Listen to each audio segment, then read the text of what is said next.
mythology has historically been used throughout history to express a truth that is transcendent to human life, its source. It provides, as philosopher Alan Watts put it, an image in which we can try and make sense of the world.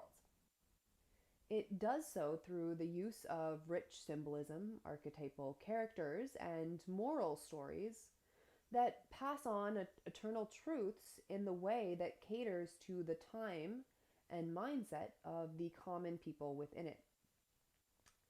Mythology provides us with moral, spiritual, and natural images of the world through which we can tune our physical, mental, emotional, and spiritual bodies into. Its use has been most vibrantly expressed on the Indian subcontinent, where it is intricately woven into every aspect of the culture.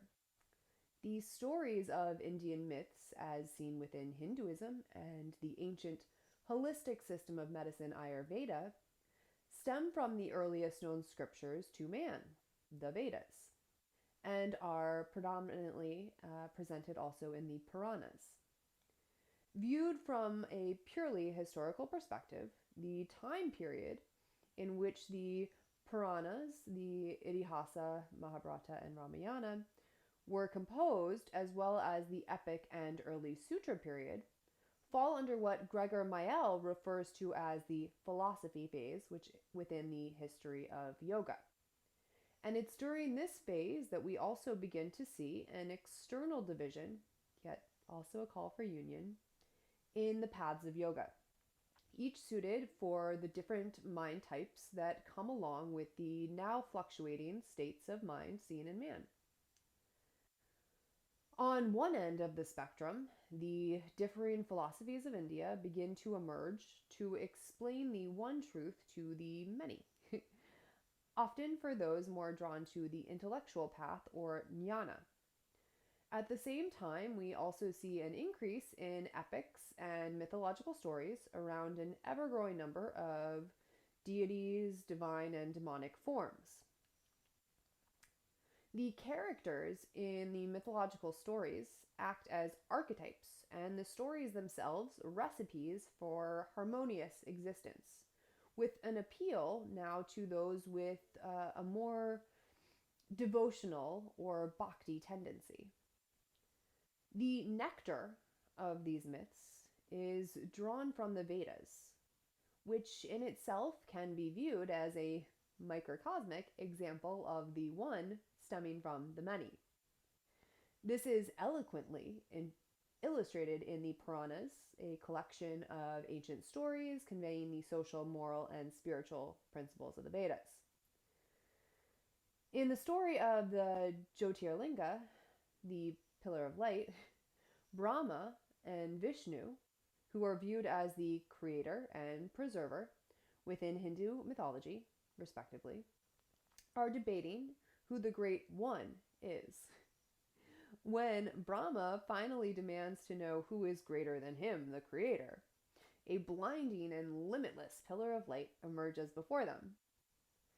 The two take the form of their avatars, Brahma a goose and Vishnu a boar, and attempt to follow the light in opposite directions until they reach its end. The story takes diverging routes from here, but they all conclude that there is no end to the pillar.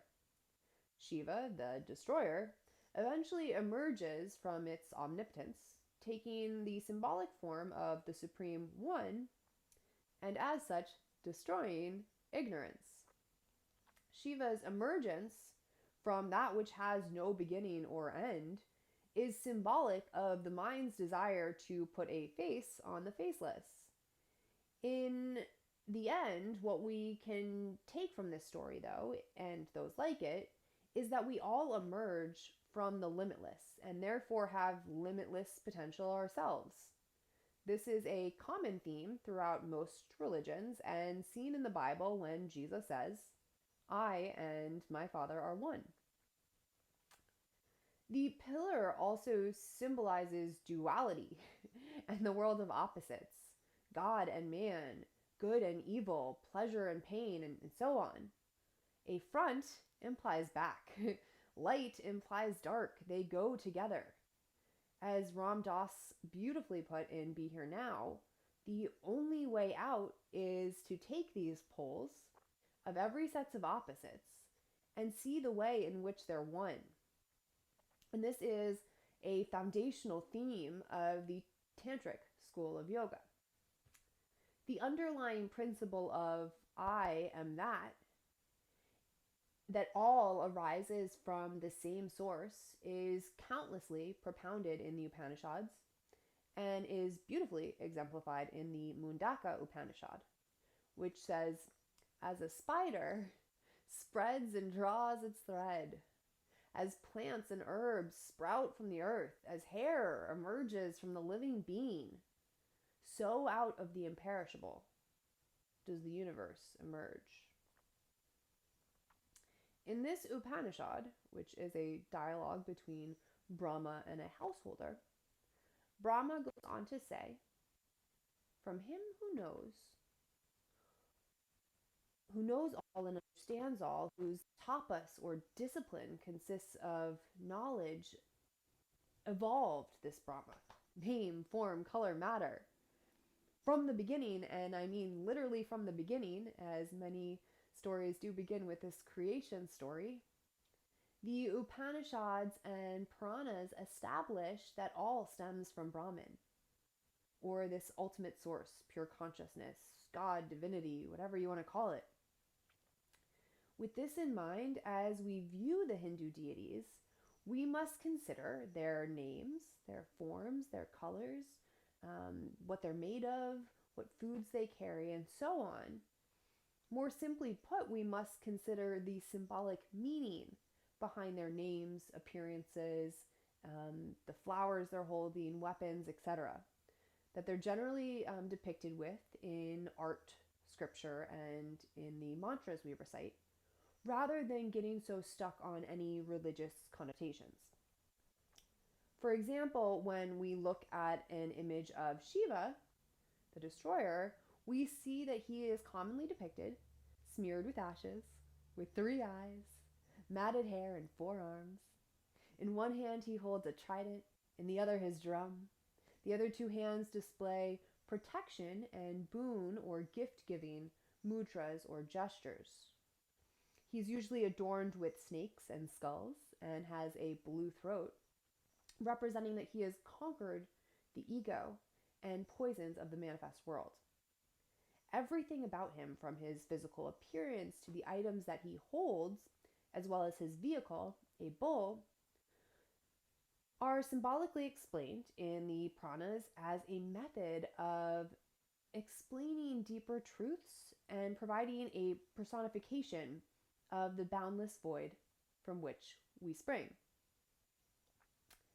This symbolic understanding can be applied to all religious figures. So when we chant, sing, or show praise to a particular deity or being or image, we're really praising and embracing those noble qualities their image represents and are inherent to all of us. Once we come to see that deities and images are just extracts of the one, it becomes easier to see that we ourselves are just aspects of pure consciousness or divinity. This is expressed in a common morning mantra within India that reminds us that divinity is everywhere, even in our hands. One version of this mantra goes as such, and please bear in mind, as India is a large continent with a vast history, there are many different versions of mantras and myths. So there's no right or wrong here. It's their morals and underlying truths that are important. So the mantra goes something like, Kara greva sate Lakshmi, Kara madhye Saraswati, Kara mule tu Govinda, Prabhate Kara darshanam. Lakshmi, the goddess of wealth or abundance, is in our hands so that we may use them to help others and provide charity. Saraswati, the goddess of knowledge, learning, art, science, and speech, is in the middle of our hand, so that we may hold a book, write, draw, paint. Govinda, an aspect of Vishnu, is in the root of our palm, nourishing us with spiritual strength and energy. All noble qualities that, if embraced and meditated on, encourage us to use our physically manifested bodies to remind ourselves and others of the deeper nature that is beyond what can be seen with the physical eye. We can take this a step further then and look at mythology and storytelling as a way of viewing our own reality. Another theme entwined within Hinduism, that of Leela, or divine play. To once again loosely quote Ram Dass, when we can center and see our whole life as a story in which the chapters are unfolding, when this moment-to-moment ego involvement of, am I getting enough, ceases to be the dominant theme, and we start to live in the moment, this concept of the way, as Jesus said, is realized. It's all the same way. And as William Shakespeare famously put it in his play, As You Like It, all the world's a stage, and all the men and women merely players. They have their exits, their entrances, and one man in his time plays many parts. In this literal play now, we see the truths of the first scriptures even expressed in Western literature. We all spring from Brahman. Just as trees spring from the earth, we are intricately linked to our environment. We're not separate from it. So, to quote the Rig Veda, the truth is one, and the wise men know it as many. God is one, and we can approach him in many ways. Okay, so I'd like to now call out a few things that can somewhat appear confusing at first when we start to consider Hindu mythology, yoga, and Indian thought. The first is that it is basically next to impossible to separate the spiritual traditions of India from yoga. Mythology and spirituality are so deeply embedded within the culture of India that everything from the names of people to stores to brands, etc., are often given divine names. Beautiful reminders of the divinity within this world and also within us. We see this carry over into our yoga practice as well. For example, many yoga postures are named after Hindu deities or sages. Understanding more about this rich fabric of Indian culture can help to shed light on their significances, benefits, and purposes. To understand this, we first need to understand the Hindu view of the universe. Brahman, or ultimate reality, pure consciousness, awareness, again, whatever you want to call it, is the one, and the deities represent its multiplicity. Hinduism is not a polytheistic tradition as it may outwardly appear. As the concept of the infinite is difficult for the mind to comprehend, it has been repeatedly presented throughout history in multiple forms so as to be more easily understood. If one image doesn't resonate with you, there are millions more to choose from, making mythological stories an invaluable and somewhat universal and beneficial tool for mankind. However, it is also clearly evident that when we forget this higher knowledge, that which is beyond rituals, images, and appearance, and interpret these stories myopically and with avidya or ignorance, there is risk for just as much harm as good. When we see Shiva just as Shiva or Jesus just as Jesus and believe that image alone is the one, the other end of polarity manifests, and our image of the world goes from limitless to limited. It is from this perspective that disagreements, war, disease, and even the concept of death originate. So throughout this course, I will share with you and provide you numerous ways and stories to try try and express these truths and concepts. If one doesn't resonate with you, maybe another one will.